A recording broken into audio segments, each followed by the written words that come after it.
Hello aspirants, welcome to focus 40 academy. SSC CGL exam August 13 నుంచి start అవబోతుంది. August 30 వరకు జరుగుతుంది. సో ఐ హోప్ ప్రిపరేషన్ బాగానే జరుగుతుందని ఎక్స్పెక్ట్ చేస్తున్నాను.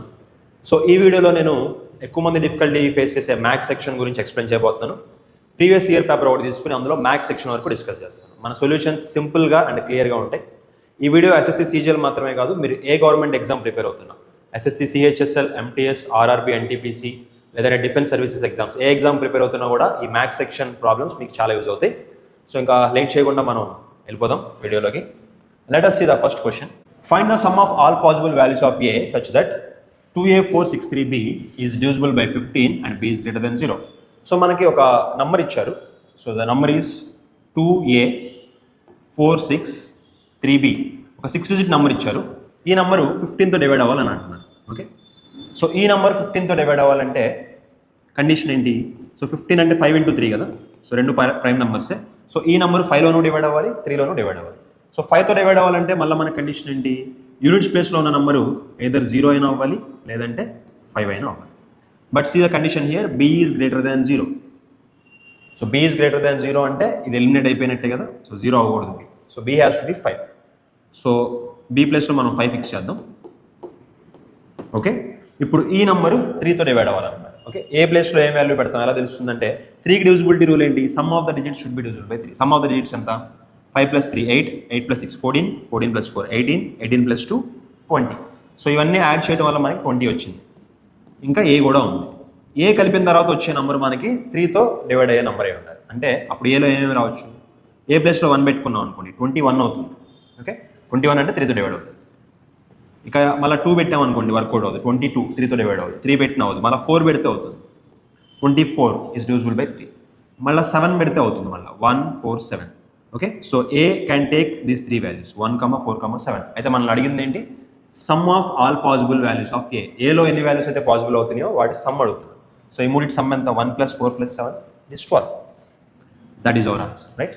Next, simplify the following trigonometric expression cosecant a into root of 1 - cos square a plus tan square a. ఈ question మనం రెండు విధాలుగా సాల్వ్ చేయొచ్చు. ఫస్ట్ మధ్యలో సాల్వ్ చేద్దాం. So 1 - cos square is nothing but sin square. దాని మీద రూట్ ఉంది కాబట్టి రూట్ స్క్వేర్ క్యాన్సిల్ చేసుకుంటే మిగిలింది సైన్ మిగులుతుంది. Okay, so this is sin a multiplied by, ఇక్కడ మల్టిప్లికేషన్లో cosecant a ఉంది కదా. cosecant a is nothing but 1/sin a. సైన్కి రివర్స్ అనమాట. దీన్ని మనం క్యాన్సిల్ చేసేయచ్చు. సో ఏం మిగిలింది? 1 మిగిలింది. And 1 + tan square a. So మనకి ఐడెంటిటీస్లో సెకండ్ ఐడెంటిటీ ఇది. 1 + tan square a is equal to secant square a. So basic trigonometric rules base చేసుకుని మనం ఈ క్వశ్చన్ సాల్వ్ చేసాం. ఫైన్. రెండో మెథడ్ ఏంటంటే, ఒకవేళ మీకు ఈ రూల్స్ అన్ని తెలియదు అనుకోండి, so what you can do is you can go for substitution. So a ప్లేస్లో substitute a is equal to ఒక కన్వీనియంట్ వాల్యూ అనేది పెట్టుకుందాం. ఓకే, ఇక్కడ cosecant square and secant square ఉన్నాయి కదా. So we can take 60 degrees. So నేను 45 ఎందుకు తీసుకోవట్లేదంటే, ఒకవేళ 45 ఆన్సర్ అయిందనుకోండి, secant square 45, cosecant square 45 రెండు ఒకటే వస్తుంది. కాబట్టి అలా మనకి మిస్ మ్యాచ్ అవ్వకూడదు కాబట్టి నేను వేరే వాల్యూ తీసుకున్నాను. 60 తీసుకుంటే cosecant వాల్యూ వేరే ఉంటుంది, secant వాల్యూ వేరే ఉంటుంది. Okay, I will substitute a = 60. So cosecant 60. So cosecant 60 is 2/√3. Okay, I will write down here 2/√3 multiplied by, so ఇది sin a కదా. So sin 60 is √3/2 plus tan 60 is √3 and దాని మీద square ఉంది కాబట్టి 3. So ఇది cancel అయిపోయి ఇక్కడ మనకి 1 మిగులుతుంది. 1 + 3 is equal to 4. So 60 degrees పెట్టినప్పుడు మనకి 4 వచ్చింది. ఓకే, ఇది ఆన్సర్ అవ్వదు, ఇది ఆన్సర్ అవ్వదు. సో cosecant 60 ఈజ్ 2/√3, స్క్వేర్ చేస్తే 4/3 వస్తుంది. ఓకే, ఈ వాల్యూ కూడా రాంగ్. secant 60 ఈజ్ 2, దాన్ని స్క్వేర్ చేస్తే 4 వస్తుంది. ఓకే, ఈ వాల్యూ రైట్. సో సబ్స్టిట్యూషన్ మెథడ్లో కూడా మీరు ఈ క్వశ్చన్ సాల్వ్ చేయొచ్చు. Let's move on to next question. Which among the following ratios have highest value? ఈ రేషియోస్లో దేనికి హైయెస్ట్ వాల్యూ ఉందన్న? వాల్యూ అంటే ఏంటి? రేషియోకి వాల్యూ ఉండడం ఏంటి? Ratio is nothing but A fraction. Ratio అన్న ఫ్రాక్షన్ అన్న ఒకటే. సో ఫ్రాక్షన్కి వాల్యూ ఉంటుంది కాబట్టి రేషియో కూడా వాల్యూ ఉంటుంది. 12:17 అని అన్నారు కదా, ఇట్ ఈస్ నథింగ్ బట్ 12/17. ఫ్రాక్షన్కి వాల్యూ ఉంటుంది కదా, అదే వాల్యూ రేషియో కూడా ఉంటుంది. So next 9/13, next 7/10 and finally 4/7. So చాలామంది ఈ ఫ్రాక్షన్స్లో ఏది bigger value smaller value find out చేయడానికి చాలా ఇబ్బంది పడుతూ ఉంటారు. సో దీన్ని డివిజన్ చేసేసి ఒక డెసిమల్ తెచ్చుకోవడం, లేకపోతే ఇంటూ 100 చేసేసి పర్సెంటేజ్లో మార్చడం అట్లా చేస్తారు, అవన్నీ అవసరం లేదు. సింపుల్గా ఒక మెథడ్ చెప్పుకుందాం. సో ఈ రెండు ఫ్రాక్షన్స్లో మీరు ఏది పెద్దదో కంపేర్ చేయాలనుకోండి, మీరు ఏం చేయాలంటే unit to multiply these two, ఈ రెండు మల్టిప్లై చేయాలి. 12 into 13, 12 into 13 is 156. అండ్ ఈ రెండు మల్టిప్లై చేయాలి, 17 and 9, ఈ రెండు మల్టిప్లై చేస్తే 153. ఓకే, ఇప్పుడు ఈ రెండింటిలో ఏది పెద్దది అవుతుంది? ఈ నెంబర్ పెద్దగా ఉంది కాబట్టి this fraction is bigger than this, దీనికంటే ఇది పెద్దది కాబట్టి మనం దీన్ని ఎలిమినేట్ చేసేయచ్చు. So 12/17 is bigger out of this two. అట్లానే ఈ రెండు కంపేర్ చేద్దాం. సో ఈ రెండు మల్టిప్లై చేస్తే 49 కదా, అట్లానే ఈ రెండు మల్టిప్లై చేస్తే 40. సో ఈ రెండింటిలో ఏది పెద్దది అవుతుందంటే ఈ నెంబర్ చూసి చెప్పేయచ్చు. సో ఇది పెద్ద నెంబర్ కాబట్టి దిస్ ఈజ్ ఎలిమినేటెడ్. ఈ రెండింటిలో మళ్ళీ ఇది పెద్దది. ఓకే, సో ఇందులో విన్నరేమో 12/17, ఇందులో విన్నరేమో 7/10. ఇప్పుడు మళ్ళీ మనం ఈ రెండు కంపేర్ చేస్తే మనకు ఆన్సర్ తెలిసిపోద్ది, ఈ రెండింటిలో ఏది పెద్దదో అదే అన్నిటికంటే పెద్దది అనమాట. Let us multiply 12 10s is 120 and 17 7s is 119. దీనికంటే ఇది పెద్దది కాబట్టి so overall this ratio has the highest value అనమాట. Okay, next let's move on to the next question. Average of 7 consecutive even numbers is 32. Find the difference between squares of smallest and largest number of the given 7 numbers. So first statement మీరు observe చేస్తే average of 7 consecutive even numbers is 32. Consecutive even numbers అంటే వరుస పెట్టి ఉండే even numbers అన్నది. వరుస పెట్టి అంటే ఫర్ ఎగ్జాంపుల్ 10 తీసుకున్నారనుకోండి, నెక్స్ట్ నెంబర్ 12, నెక్స్ట్ నెంబర్ 14, అట్లా వరుసగా ఉన్న ఈవెన్ నెంబర్స్ ఒక 7 నెంబర్స్ తీసుకుంటే దాని యావరేజ్ అంతే 32 అని అన్నారు. సో కన్సిక్యూటివ్ ఈవెన్ నెంబర్స్ అని అన్నారు కాబట్టి మనం డైరెక్ట్గా నెంబర్స్ రాసేయచ్చు. సో ఆ 7 నెంబర్స్లో మిడిల్ నెంబరే యావరేజ్ అవుతుంది అనమాట. సో 7 ఈవెన్ నెంబర్స్ తీసుకుంటే మిడిల్లో ఏదైతే ఉందో అటు 3 ఇటు 3 తీస్తే మధ్యలో ఏదైతే ఉందో అదే యావరేజ్ అవుతుంది. యావరేజ్ 32 ఇచ్చారు కాబట్టి 32నే middle even number. So next even number ఏమవుతుంది? 34, 36, 38. ఇటు సైడ్కి వస్తే 30, 28, 26. These are the 7 even numbers. మన డైరెక్ట్గా నెంబర్స్ వచ్చేసి అయితే అడుగుతుంది difference between squares of smallest and largest number. So largest number is 38, smallest number is 26. మనల్ని అడిగింది ఏంటి? 38 స్క్వేర్ మైనస్ 26 స్క్వేర్. ఇది మనం ఫైండ్ అవుట్ చేస్తే సరిపోతుంది. 38 స్క్వేర్ ఈజ్ 1444, 26 స్క్వేర్ ఈజ్ 676. ఇక్కడ మీరు ఒక పాయింట్ అబ్జర్వ్ చేయాలి. ఈ నెంబర్స్ నేను డైరెక్ట్గా వేసేసాను స్క్వేర్ నెంబర్స్. ఇట్లా కాకుండా 38ని మళ్ళీ 38తో మల్టిప్లై చేసి రెగ్యులర్ మల్టిప్లికేషన్ ఇట్లా చేసుకుంటే కనుక మీరు నష్టపోతారు. ఎందుకంటే ఎగ్జామినేషన్లో ఒక క్వశ్చన్కి మీకు యావరేజ్గా 40 సెకండ్స్ దొరుకుతుంది. ఈ క్యాలిక్యులేషన్స్ అన్ని చేశారంటే మీరు టైం లాస్ అయిపోతారు. This is time based exam. Who manages time well will win the exam. Okay, so let us subtract this. So 14లో 6 పోతే 8, 13లో 7 పోతే 6 అండ్ 13లో 6 పోతే 7, 768. That is our answer. Let's move on to the next question. Now this is a question from geometry. The figure given below, PQ is 18, QR is 14 and PR is 16. So triangle సంబంధించి 3 measurements ఇచ్చేశారు. Find the length of BP. So ఈ part length ఎంత అని అడుగుతున్నారు, BP, right? Okay, so ఈ question solve చేయాలంటే మీకు ఒక కాన్సెప్ట్ తెలియాలి. అదేంటంటే ఏదైనా ఒక సర్కిల్ తీసుకున్నప్పుడు బయట నుంచి ఒక పాయింట్ తీసుకుంటే let us say point P. ఈ పాయింట్ నుంచి ఈ సర్కిల్ మీదకి మీరు 2 టాంజెంట్స్ గీయచ్చు. సో ఇటువైపు ఒక టాంజెంట్ వస్తుంది అండ్ ఇటువైపు ఒక టాంజెంట్ వస్తుంది. టాంజెంట్ అంటే సర్కిల్ని ఒక పాయింట్ దగ్గరే మీట్ అవ్వదు, మధ్యలో కట్ చేయకూడదు. Okay, so let us say it met at points A and B. So ఒక పాయింట్ నుంచి 2 టాంజెంట్స్ గీస్తే అవి రెండు ఈక్వల్గా ఉంటాయి. అది మీరు తెలుసుకోవాల్సిన concept. Let us say this is length L, this is length L. Okay, PA is equal to PB అనమాట, right? This is the concept. ఈ కాన్సెప్ట్ యూజ్ చేసుకుని మనం ఈ క్వశ్చన్ సాల్వ్ చేస్తాం. Now coming back to the question. So ఈ triangle అనేది మర్చిపోయి ఈ సర్కిల్ నుంచి ఈ పాయింట్ P నుంచి పాయింట్ R నుంచి పాయింట్ Q నుంచి ఆ 3 పాయింట్స్ నుంచి టాంజెంట్స్ గీశారు అని మనం అనుకుందాం. ఓకే, సో ఇప్పుడు PA and PB will be equal కదా. ఈ పాయింట్ నుంచి గీసిన 2 టాంజెంట్స్ ఈక్వల్గా ఉంటాయి. Let us say this is X and this is also X. అట్లానే R నుంచి Bకి R నుంచి Cకి గీస్తున్నారు కాబట్టి so this has to be equal YY అని అనుకుందాం. Okay, this is Y, this is Y. అలానే ఈ పాయింట్ నుంచి గీసిన 2 tangents QA and QC, this will be Z and this will be Z, ఈక్వల్గా ఉంటుంది, రైట్? సో మనకి అన్ని సైడ్స్ వాల్యూస్ తెలుసు. So let us equate. PQ is 18 అని ఇచ్చారు కదా. సో PQ అంటే ఏమవుతుంది ఇక్కడ? X ప్లస్ Z అనమాట. X plus Z is equal to 18. Next QR is 14. QR అంటే ఇది Z plus Y is equal to 14 and PR is equal to 16. So X plus Y is equal to 16, right? So మనకు కావాల్సింది value X అనమాట. So మనం ఈ మూడింటిని add చేద్దాం. So 2 X'లు ఉన్నాయి, 2 Y'లు ఉన్నాయి, 2 Z'లు ఉన్నాయి. యాడ్ చేస్తే ఏమవుతుంది? 2 times of x plus y plus z is equal to ఈ సమ్ చేస్తే 14, 16, 30, 30, 18, 48. సో 2 క్యాన్సిల్ చేద్దాం. 48, 24 times. Sum of x plus y plus z is 24 వచ్చింది. And also we know that y plus z is equal to 14 అని తెలుసు కదా మనకి. మనకు కావాల్సిన ఎక్స్ కాబట్టి ఇందులో నుంచి వై ప్లస్ జెడ్ సబ్ట్రాక్ట్ చేద్దాం. ఓకే, సో ఇందులో నుంచి సబ్ట్రాక్ట్ చేసాం అనుకోండి, వై ప్లస్ జెడ్ పోతే మనకి మిగిలేదు ఎక్సే కదా. సో 24 నుంచి 14 పోతే మనకి మిగిలేదంతా 10 అనమాట, right. So the value for that particular X PB is equal to 10, right. Next, value of which of all trigonometric expression are equal. So ఇచ్చిన 3 ఎక్స్ప్రెషన్స్లో ఏ 2 వాల్యూస్ ఈక్వల్ అని అంటున్నారు. Very simple question. జస్ట్ మీకు tabular values తెలిస్తే చాలు. Already మనం ఇంతకుముందు చెప్పిన వీడియోస్లో షార్ట్స్లో కూడా చాలాసార్లు మెన్షన్ చేసాం. ట్రిగ్నోమెట్రిక్లో మీకు టేబుల్ వాల్యూస్ తెలిస్తే sine cos tan cosecant cot secant 0 నుంచి 90 వరకు వాల్యూస్ తెలిస్తే చాలు. ఆల్మోస్ట్ 40 to 50% క్వశ్చన్స్ మీరు సాల్వ్ చేయొచ్చు ట్రిగ్నోమెట్రీలో, రైట్. సబ్స్టిట్యూషన్ మెథడ్లో కూడా ఉపయోగపడుతుంది. So sin 30 is half, 2 sin 30 అని అన్నారు కాబట్టి 2 into half is 1. 2 cos 60, cos 60 అంటే కూడా హాఫ్ మళ్ళీ equal to 1. And secant 0 is 1. So actually 3 కూడా 1 అనమాట. సో ఆప్షన్ 4లో ఉంది మనకి 1, 2 and 3. All the values are equal.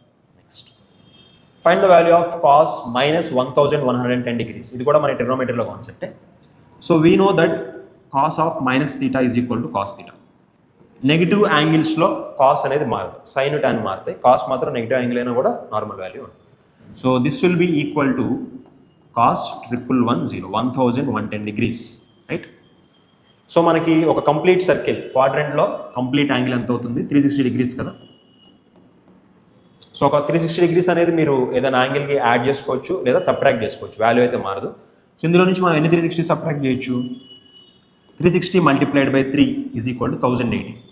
అంటే ఒక 3 రౌండ్స్ నేను సబ్ట్రాక్ట్ చేస్తాను యాంగిల్లో నుంచి. ఓకే, సో 1110 మైనస్ 1080 సబ్ట్రాక్ట్ చేస్తే ఇంకెంత మిగులుతుంది? నాకు 30 degrees మిగులుతుంది. So this is equal to cos 30, right. cos 30 is nothing but √3/2. So this is our answer.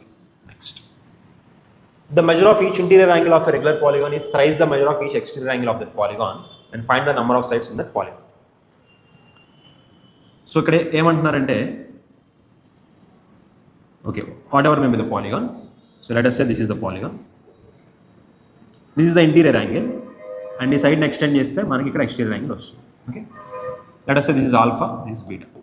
ఎప్పుడైనా మీరు ఒక ఇంటీరియర్ యాంగిల్ని ఎక్స్టీరియర్ యాంగిల్ని యాడ్ చేస్తే చూడండి మొత్తం కలిపి ఏమవుతుంది? This is 180. Alpha plus beta is equal to 180 degrees. So some of one interior and exterior angle is equal to 180. అది question ఏంటి? Exterior, each interior angle is thrice the exterior angle. అంటే దేనికంటే 3 times ఉంది. So alpha is equal to 3 beta, 3 రెట్లు ఉంది అనమాట. Okay, 3 beta plus beta మొత్తం 4 beta is equal to 180 అయితే బీటా ఎంత అవుతుంది? 45 degrees. So exterior angle 45 degrees అని తెలిసింది. అయితే మనల్ని number of sides in that polygon అడుగుతుంది. ఎన్ని సైడ్స్ ఉంటాయి? సో మనకి తెలుసు ఎక్స్టీరియర్ యాంగిల్ ఫార్ములా ఏంటి? 360 degrees డివైడెడ్ బై n. ఎన్ని అయితే సైడ్స్ ఉన్నాయో పాలిగాన్లో దాంతో డివైడ్ చేస్తే will get the exterior angle. Already అది 45 మనకు తెలిసింది కదా. ఇది 45 అయితే ఇప్పుడు అన్నీ ఏమవుతుంది? అన్నిటి పంపించేస్తాం. 360 డివైడెడ్ బై 45. సో 45 నిమిషాలు పోతుంది, ఇందులో 8 times పోతుంది. So number of sides in the polygon is 8, right. Next question time and work గురించి ఇచ్చారు. కొంచెం లెందీగా ఉంది. ఎప్పుడైనా సరే లెందీగా ఉంటే మీరేమీ భయపడాల్సిన అవసరం లేదు. అందులో కోర్ కాన్సెప్ట్ ఏంటి అనేది మీరు అర్థం చేసుకుంటే ఈజీగానే సాల్వ్ చేయొచ్చు.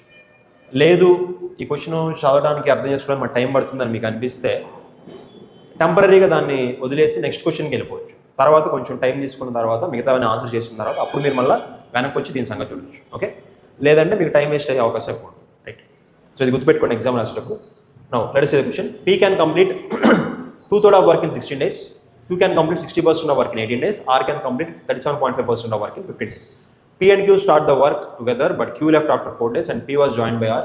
They complete the remaining work. Find the ratio of time for which P worked to the time for which R worked. So కొంచెం కాంప్లికేటెడ్గా ఉంది question. We try to simplify this as much as possible. So ఇక్కడ ముగ్గురు ఉన్నారు, P, Q and R ముగ్గురు ఉన్నారు. So డైరెక్ట్గా వాళ్ళ number of days ఇవ్వలేదు. 2/3 of work will take 16 days అన్నాను. ఓకే, 2/3 of work 16 days పడితే అసలు ఫుల్ వర్క్ ఎన్ని రోజులు పడుతుంది? సో వర్క్ ఎంత అవుతుందంటే ఈ 2/3 అవతలకి వెళ్తే 3/2 అవుతుంది. 8 3 24 days. సో P అనేవాడికి ఫుల్ వర్క్ చేయడానికి 24 days పడుతుంది. అది మనం ఫస్ట్ వేసుకోవాలి. Next Q can complete 60% of the work in 18 days. 60% అంటే మనకి ఫ్రాక్షన్ అంతా percentage to fraction conversion very important. 60% అంటే మనకి 3/5 అనమాట. 3/5 వర్క్ ఎన్ని రోజులు పడుతుంది? 18 days పడుతుంది. అయితే వాడికి యాక్చువల్ వర్క్ ఎన్ని రోజులు పడుతుంది అంటే 18 మల్టిప్లైడ్ బై 5/3. 3/5 అవుతుంది, 5/3. 3 goes 6 times 6 5 30 days. So Q will take 30 days to finish the work. Next coming to R. R సంగతి ఏంటి? 37.5% of the work in 15 days. So this is again a percentage fraction conversion is very important. 37.5 అంటే it is nothing but 3/8. So దీని fraction marks 3/8 అనమాట. 3/8 work finish అవడానికి 15 days పట్టిందని అన్నారు. So full work ఎన్ని రోజులు పడుతుంది? 15 multiplied by 8/3. 3 goes 5 times 5 8 40. So ఆర్కి 40 days పట్టింది అనమాట, right? Next P and Q started work together but Q left after 4 days and P was joined by R and they completed the remaining work. Find the ratio of time for which P worked to the time for which R worked. Okay? So P and Q కలిసి 4 days చేశారు. 4 days చేసిన తర్వాత Q వెళ్ళిపోయింది. So P plus Q ఇద్దరు కలిసి 4 days చేశారు. తర్వాత ఏమైంది? Q left and P was joined by R. ఇక్కడ నుంచి మళ్ళీ P and R కలిసి వర్క్ చేశారు. ఇది జరిగింది. They completed the remaining work. So ratio of time for which P worked to the time for which R worked. P and Rకి ఎన్ని రోజులు work చేశారన్న రేషియో. ఓకే, సో ఈ క్వశ్చన్ సాల్వ్ చేయాలంటే so ఇక్కడ 24 days 30 days 40 days అని అన్నారు కదా. Total వర్క్ని మనం ఎస్యూమ్ చేసుకోవాలి. టోటల్ వర్క్ని ఎంత ఎస్యూమ్ చేసుకోవాలంటే ఈ 3 నెంబర్లకి ఎల్సిఎం ఎంత? 24 30 40. ఈ 3 కూడా 120లో పోతాయి. సో మనం టోటల్ వర్క్ని 120 యూనిట్స్ ఆఫ్ వర్క్ అని అనుకోవాలి. ఓకే, టోటల్ వర్క్ 120 అయితే వీడు 24 daysలో చేస్తున్నాడు కదా. వీడు 24 daysలో చేస్తున్నాడు, వీడు 30 daysలో చేస్తున్నాడు, వీడు 40 daysలో చేస్తున్నాడు. టోటల్ వర్క్ 120 అయితే వీడు 40 daysలో చేస్తే వీడు రోజుకి ఎంత చేస్తాడు work? He will do 3 units of work per day. రోజుకి వీడు 3 units చేస్తాడు. అదే వీడైతే వీడు 30 daysలో ఫినిష్ చేస్తున్నాడు కాబట్టి రోజుకి 4 units వర్క్ చేస్తాడు. 34 is 120. అదే వీడైతే వీడు 5 units వర్క్ చేస్తాడు. 24 5 is 120. సో ఫస్ట్ ఏం జరిగింది? ఫస్ట్ 4 daysలో P and Q కలిసి వర్క్ చేస్తాడు. P ఏమో 5 చేస్తాడు రోజుకి, Q ఏమో 4 చేస్తాడు. ఇద్దరు కలిపి 9 units ఆఫ్ వర్క్ చేస్తున్నారు. అలా 4 days. సో 9 4s ఎంత? 36 units ఆఫ్ వర్క్ చేస్తున్నారు. సో 120లో 36 units ఆఫ్ వర్క్ అయిపోయింది కాబట్టి ఇంకా సబ్ట్రాక్ట్ చేస్తే రిమైనింగ్ వర్క్ ఎంత? 84 units అన్నమాట. ఓకే, 84 units ఎవరు చేయాలి? P and R కలిసి చేస్తారు. P వచ్చి రోజుకి 5, R వచ్చి రోజుకి 3. 5 + 3 అంటే 8 units చేస్తారు రోజుకి. ఎన్ని రోజులు పడుతుందంటే 8తో డివైడ్ చేయండి. 84/8 10.5 days. Okay, so P + Q 4 days చేశారు. P + R వచ్చి 10.5 days చేస్తారు. ఇప్పుడు క్వశ్చన్ ఏంటి? Ratio of time for which P worked to the time for which R worked. P టైంకి R టైంకి రేషియో అడుగుతున్నారు. P అంటే ఫస్ట్ నుంచి లాస్ట్ దాకా ఉన్నాడుగా. ఈ 4 daysలోనూ ఉన్నాడు, ఈ 10.5 daysలోనూ ఉన్నాడు. రెండు యాడ్ చేస్తే Pకి వచ్చి మొత్తం 14.5 days అనమాట. ఈజ్ టు R వచ్చి ఫస్ట్లో లేడు, 10.5 daysకి మాత్రమే ఉన్నాడు. సో R వచ్చి 10.5. Okay, 14.5 is to 10.5. సో డెసిమల్స్లో ఉండకూడదు కాబట్టి రేషియో మనం సింప్లిఫై చేద్దాం. ఈ నెంబర్ని డబల్ చేస్తే 29, ఈ నెంబర్ని డబల్ చేస్తే 21. That is the ratio of the times. This is the answer, right? Next table given below shows the savings of 150 families in a locality. So savings greater than 2000 150 families ఉన్నాయి, greater than 3000 130 families ఉన్నాయి, అట్లాగే 8000 వరకు ఇచ్చారు. అది question ఏంటంటే number of families who savings is greater than 4000 but less than 5000 is how much % of the number of families who saving is greater than 6000 but less than 7000. Okay, so ఈ టేబుల్ని మనం అర్థం చేసుకుంటే 2000 కంటే అబోవ్ ఇన్కమ్ ఉన్న వాళ్ళు 150 families ఉన్నాయి and 3000 కంటే above income వాళ్ళు 130 families ఉన్నాయి. ఇక్కడ మీరు ఒకటి అర్థం చేసుకోవాలి. 2000 అబోవ్ 150 ఉన్నాయి, 3000 అబోవ్ 130 ఉన్నాయి కదా. ఈ డిఫరెన్స్ 20 ఏంటిది? 130 ఫ్యామిలీస్కి 3000 కంటే అబోవ్ ఉన్నాయి, 150 ఫ్యామిలీస్కి 2000 కంటే అబోవ్ ఉన్నాయి. అంటే డిఫరెన్స్ 20 ఏమవుతుందంటే ఈ మధ్యలో ఉండేవాళ్ళు 2000 నుంచి 3000 మధ్యలో ఉండేవాళ్ళు 20 ఫ్యామిలీస్ ఉన్నారు. ఓకే, ఈ 150లో 130 3000 అబోవ్లోకి వెళ్ళిపోయారు. ఆ 20 మెంబర్స్ మాత్రం ఆ రేంజ్లో ఉన్నారు. అట్లానే నెక్స్ట్ 130 100 ఈ 30 మెంబర్స్ ఎవరు అంటే 3000కి 4000కి మధ్యలో రేంజ్లో ఉన్నవాడు. Okay, right. So this is the understanding of the table. అయితే ఇప్పుడు మన క్వశ్చన్ చూద్దాం. Number of families who saving greater than 4000 but less than 5000. 4000 కంటే ఎక్కువ ఉండాలి, 5000 కంటే తక్కువ ఉండాలి. అంటే ఇదన్నమాట నెంబర్, అంటే 25. సో దీన్ని ఇంకా ఏ నెంబర్ని కంపేర్ చేశారు? Number of families who saving is greater than 6000 but less than 7000. 6000 కంటే ఎక్కువ ఉండాలి, 7000 కంటే తక్కువ ఉండాలి. సో డిఫరెన్స్ తీసుకుంటే 20. They are asking this number is how much % of the other number. 25 is how much % of 20 అది వాళ్ళు అడుగుతున్నారు. Okay, so 25 is how much %? Let us say X%. Half 20 ఇది వాళ్ళు అడుగుతుంది. ఇది మనం సింప్లిఫై చేయాలి. ఓకే, సో 25 హాఫ్ 20 అంటే ఇంటూ 20 కదా, యువతలకు వస్తే బై 20 అవుతుంది. అండ్ పర్సెంటేజ్ అంటే బై 100, యువతలకు వస్తే into 100 is equal to X. So 20 table was 5 times, 25 5s, 125% is the answer. Next. If a natural number n is multiplied by 20 instead of 25, and the resultant number is 240 less than the actual resultant number, find the product of digits of a number. So question first అర్థం చేసుకుందాం. ఒక natural number n 20తో multiply చేశారు instead of 25. So n అనేది యాక్చువల్గా అయితే 25తో multiply చేయాలి. అప్పుడు ఏమవుతుంది, అది 25n అవుతుంది. దాని బదులు ఏం చేశారు, మల్టిప్లైడ్ బై 20, 25 బదులు 20తో మల్టిప్లై చేశారు. So it becomes 20n. Then the resultant number is 240 less than the actual resultant. యాక్చువల్గా రావాల్సిన నెంబర్ కంటే ఇక్కడ వచ్చిన నెంబరు డిఫరెన్స్ ఎంత ఇచ్చారు, 240 ఇచ్చారు. అంటే డిఫరెన్స్ అంటే 25 20 సబ్ట్రాక్ట్ చేస్తే 5n వస్తుంది. ఆ డిఫరెన్స్ వచ్చి మనకి 240 ఇచ్చారు. అప్పుడు యాక్చువల్ నెంబర్ ఎంత అవుతుంది, so 5 goes 48 times. So actual number ఏంటి, 48. మనకు కావాల్సిన number 48. Find the product of digits of the number. So ఈ నెంబర్లో డిజిట్స్ యొక్క ప్రొడక్ట్ ఎంత, 4 multiplied by 8 అంటే 32. సో క్వశ్చన్ డిఫికల్ట్ అని అనుకోవచ్చు చూడంగానే, బట్ మీరు యాక్చువల్గా దాన్ని రిప్రజెంట్ చేసుకుంటే చాలా సింపుల్గానే వస్తుంది ఆన్సర్, రైట్.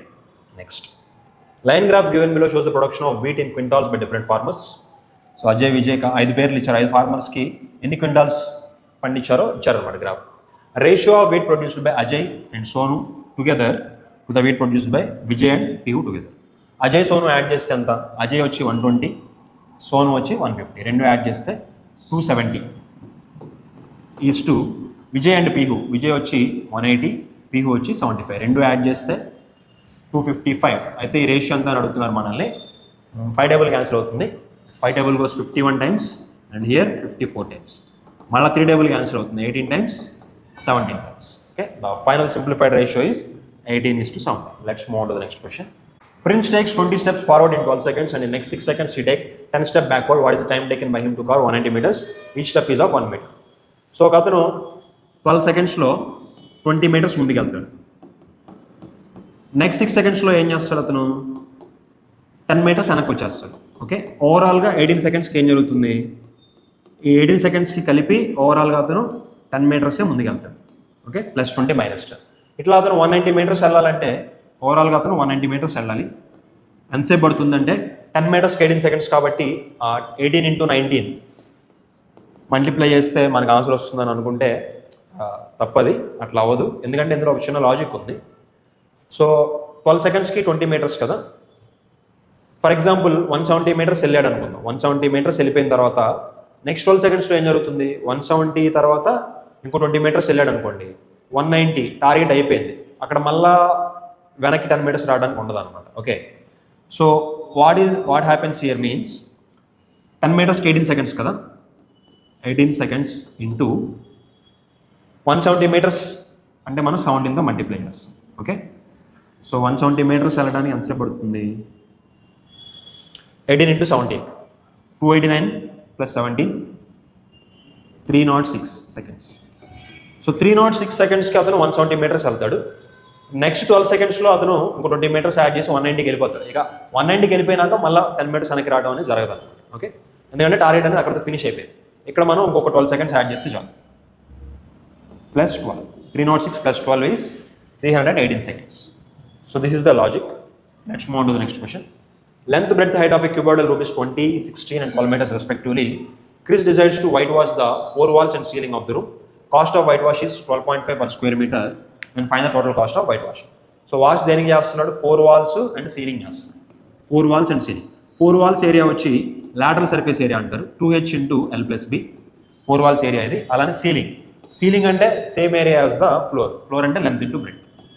సో ఈ ఏరియా కనుక మనం కనుక్కుని దాన్ని 12.5తో మల్టిప్లై చేస్తే we will get the final answer, right? Next.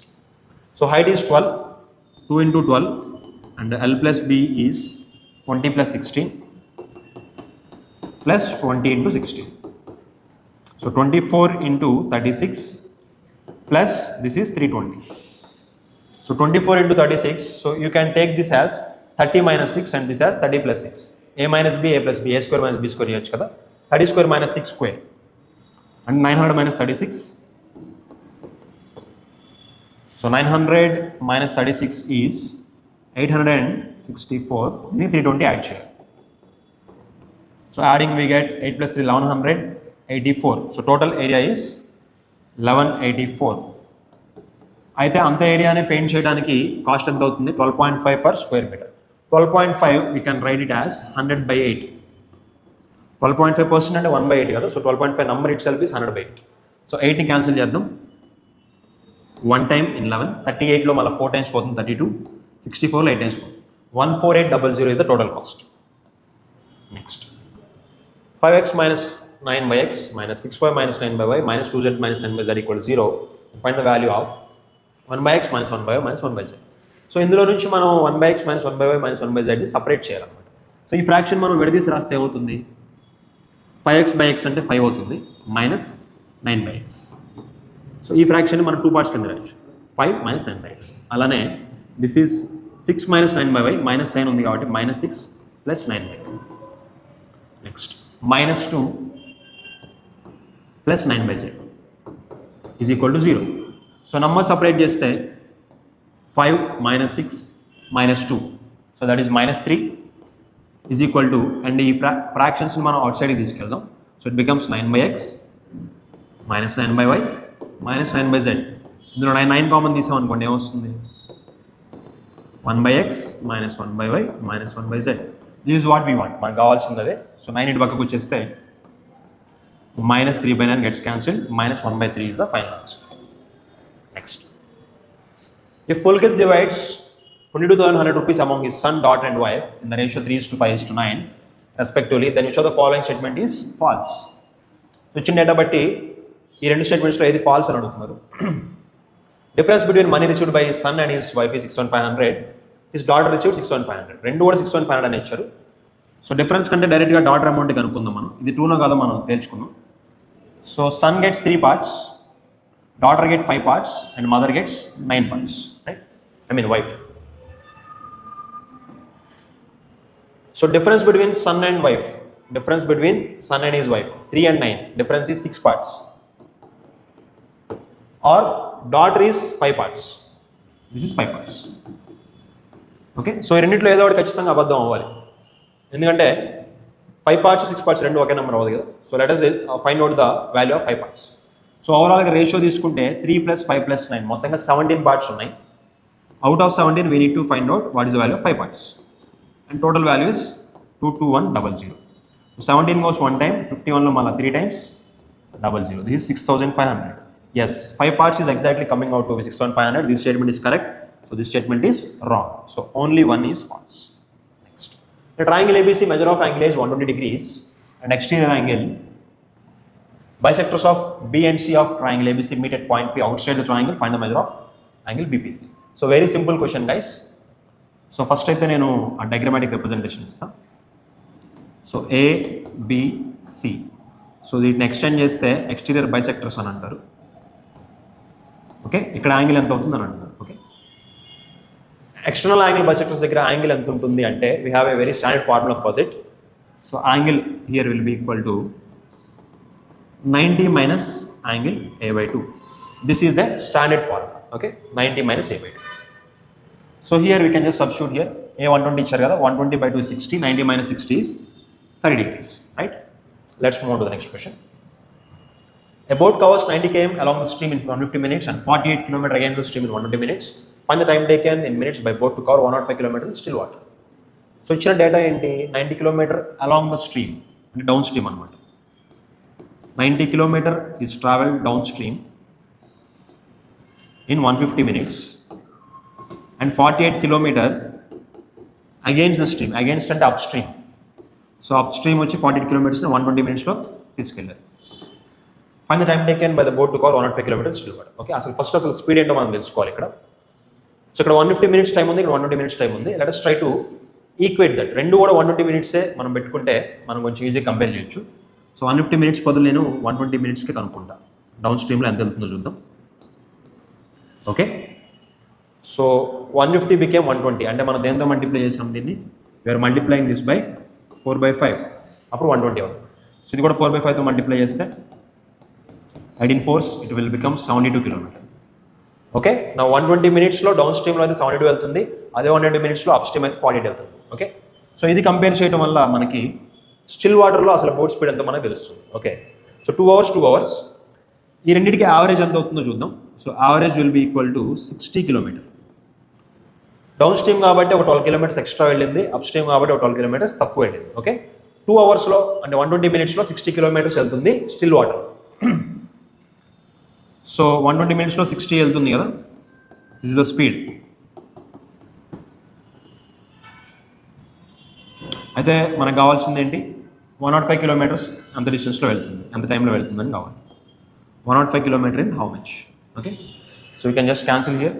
So this 1 goes, this 2 times 1:2. డిస్టెన్స్కి టైంకి 1:2 ఉంది కాబట్టి 105 ఉంది కాబట్టి డబల్ చేస్తే మనకి 210 minutes వస్తుంది. That is the answer.